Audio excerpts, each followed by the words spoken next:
Nicola, this is one of the best place you take me. Attends, Kéla. I think Kayla need to get. Maybe we're supposed to leave there.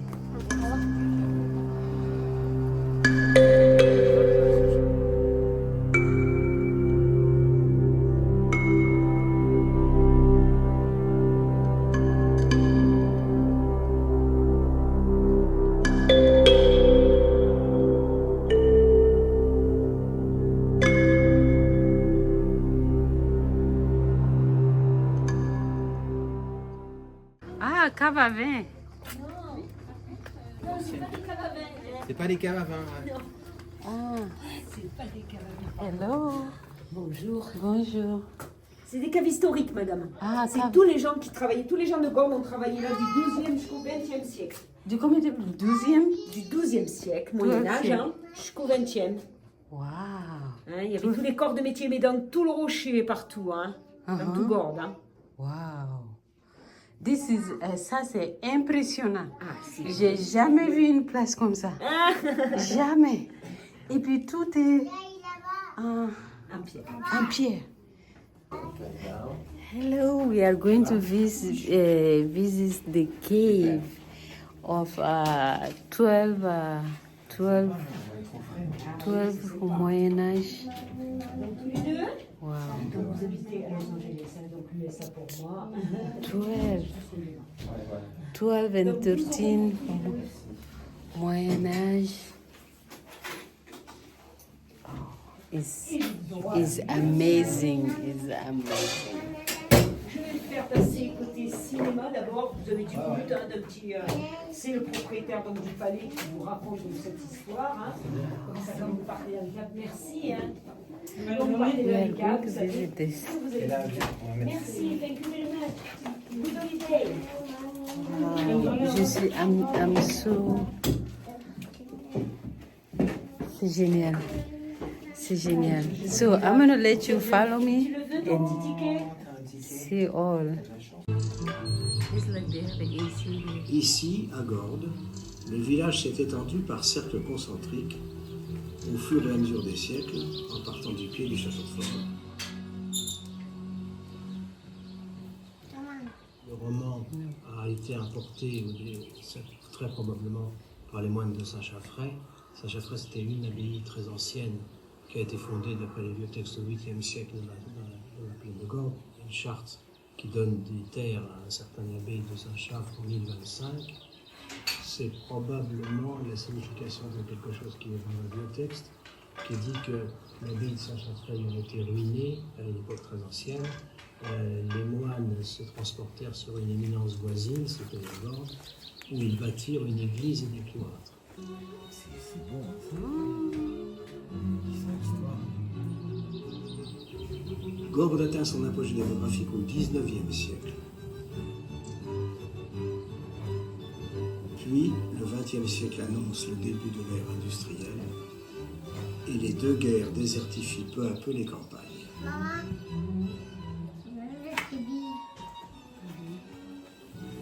Vers 1950, Gordes est complètement en ruine. Mais va venir le temps du renouveau.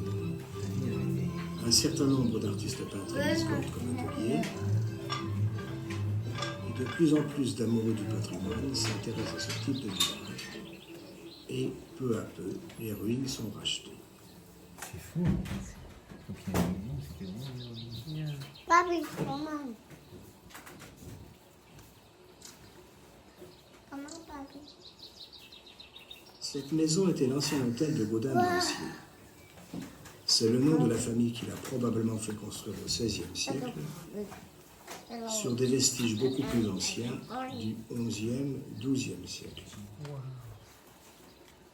Elle était en ruine quand en 1956 elle a été rachetée par la famille Morand. Elle est aujourd'hui connue sous le nom de Saint-Firmin, Saint-Firmin étant le patron de Gordes et palais signifiant simplement grande maison. Un processus continu de restauration a été entamé. Tout d'abord, on s'est attaqué à la maison elle-même, et en particulier à son escalier.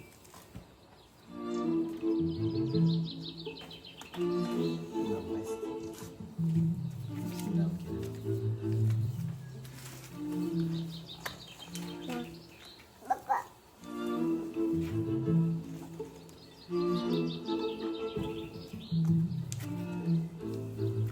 Non, on est bien.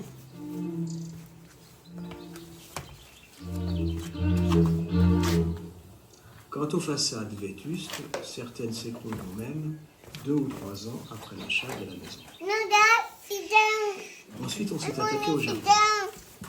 La maison est ici. Les jardins font une espèce de proue à l'intérieur du village. Et vous voyez que ces jardins sont tous délimités par des terrasses. Cela tient au fait qu'en réalité, sur cet emplacement, il y avait une quinzaine de maisons il y a 200 ans.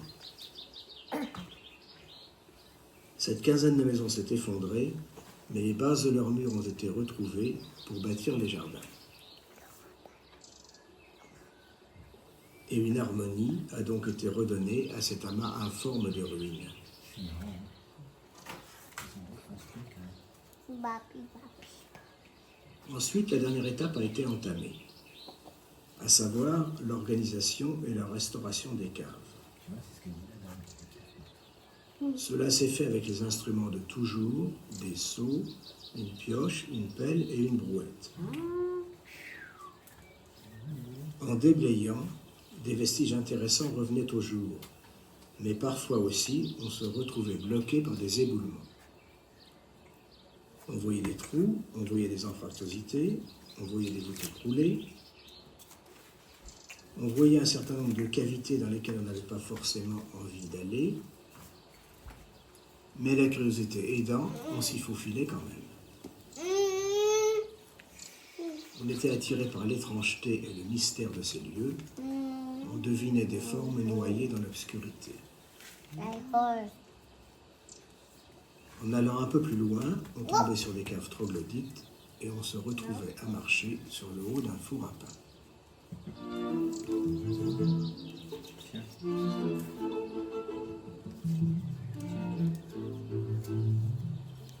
Une fois déblayé, il a fallu consolider. It's mine. Il a fallu aménager, il a fallu reconstruire.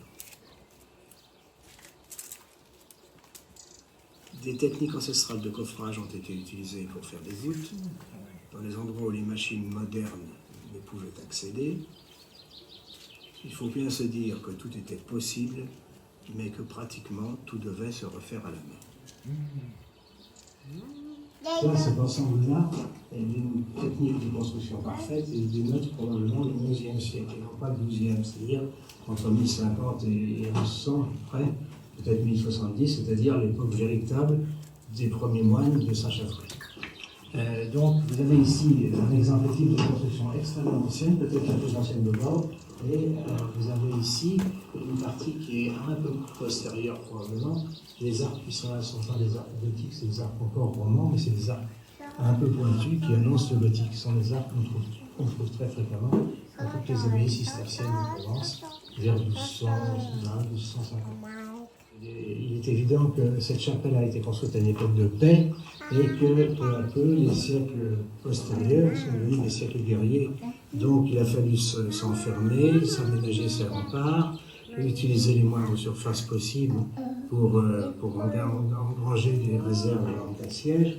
Et il est plus que probable que cette chapelle a été désaffectée à une certaine époque, probablement au XIVe siècle, au XIIIe, XIVe, et qu'on a creusé des silos à ce moment-là, parce qu'on ne pouvait pas faire évidemment les deux choses en même temps, des silos et dire la messe. Évidemment, les utilisations se sont succédées au cours des âges. Cuve à vin, citerne, souterrain, four à pain, et plus spécialement moulin à huile. C'est cette dernière utilisation qui a laissé le plus de traces. Ce sont ces traces, ces constructions, mi-bâties, mi-creusées dans la roche, que nous vous invitons maintenant à découvrir. Et ben voilà.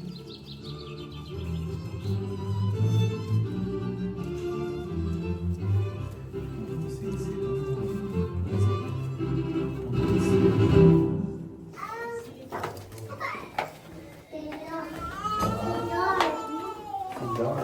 We are visiting the cave. Look upstairs.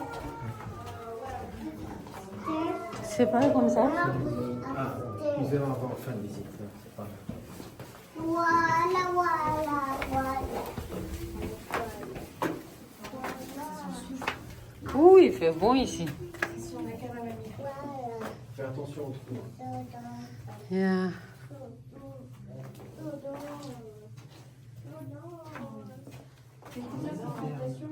Oui, Nicolas.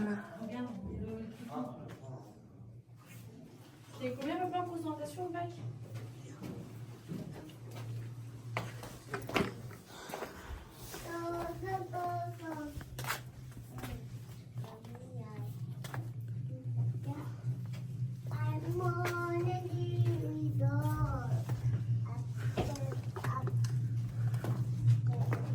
Wow. Il s'enlève. Yeah. C'est fou, hein?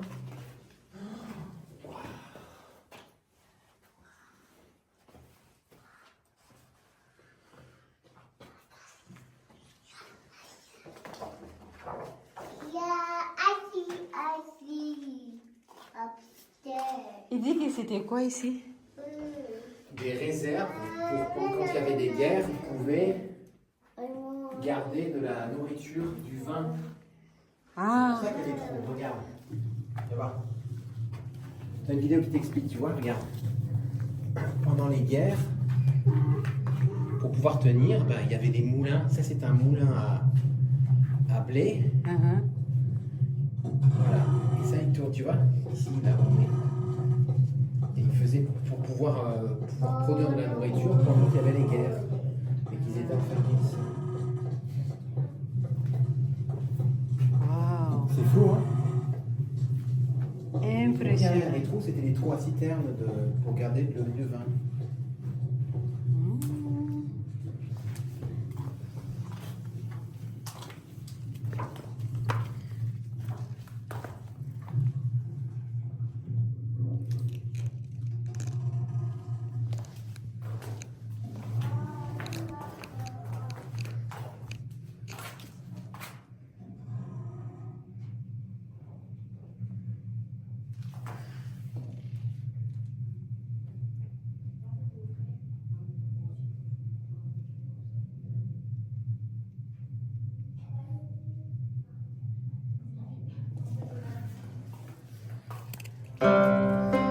This is the water.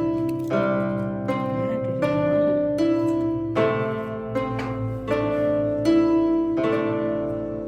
They used to store water here.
Ça, they need to give it to me. I'll sell it on Etsy.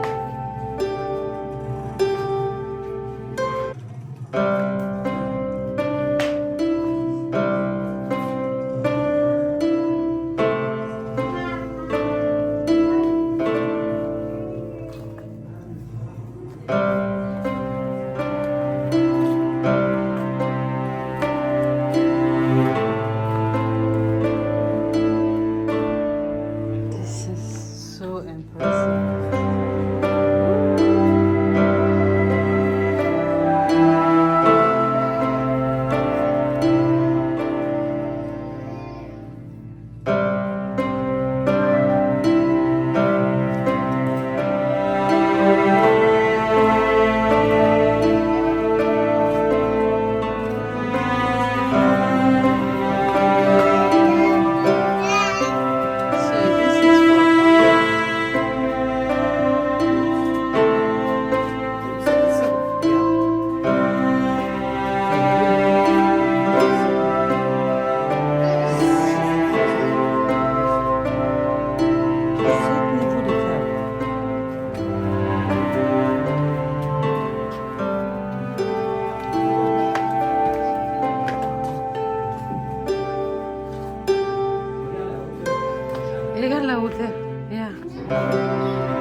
d'espace. Par manque d'espace, les maisons s'entassent. Et surtout, il existe face cachée, une souterraine. Les gens vivaient en surface. L'industrie, l'artisanat village ont trouvé leur place en creusant la roche. Donc, ils faisaient l'artisanat dans la... C'est fou, hein? Yeah. Tu vois, dans la maison et dans les caves. Dans les caves, ils faisaient l'artisanat et dans la maison, ils vivaient. Donc, dans les caves, ils faisaient les pains, la tannerie. C'est fou. Impressive.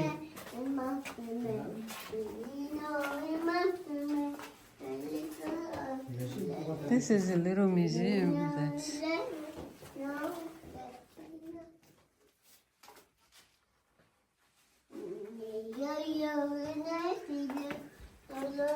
So the glass can live forever, Ah oui.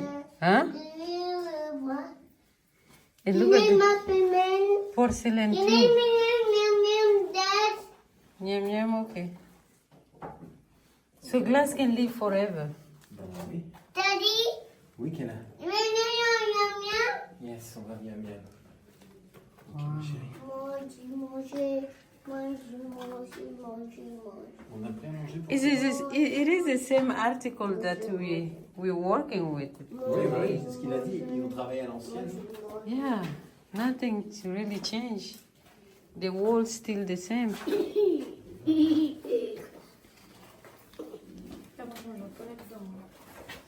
For the Regarde wall's les still the assiettes. same. Les fourchettes, les cuillères.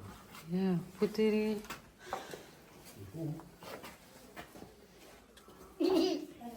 You know, this is very, very old.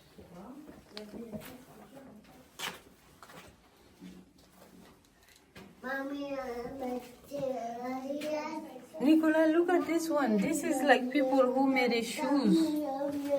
Shoes, les cordonniers. Oui, oui, les cordonniers aussi, ils étaient là. You know, we still make shoes with those kind of stuff today. Ah